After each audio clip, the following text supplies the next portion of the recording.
सर्वप्रथम नागपंचमीच्या सगळ्यांना खूप खूप शुभेच्छा। तर नागपंचमी का साजरी करतात यामागे एक पौराणिक कथा आहे।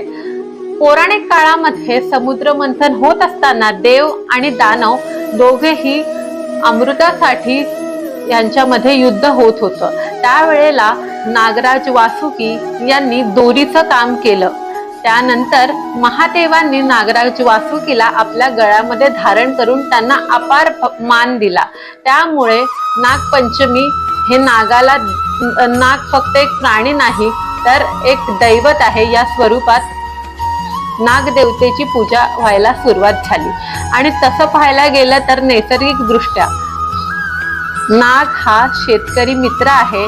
शेतामध्ये जे उंदीर किंवा कोणते कोणते कीटक जाऊन शेताचं नुकसान करतात अशा प्राण्यांना जे सर्प आहे ते सर्प त्यांना खाऊन शेताचं रक्षण करतात। त्यामुळे नागपंचमी हा सण फक्तच एक भावनिक श्रद्धेचा विषय नाही तर हे निसर्गाचं एकात्मकतेचं नातं आहे। त्यामुळे तुम्हाला सुद्धा ही पौराणिक कथा माहिती होती का हे आम्हाला कमेंटमध्ये नक्की सांगा। चॅनलला लाईक करायला, फॉलो करायला आणि सबस्क्राईब करायला विसरू नका।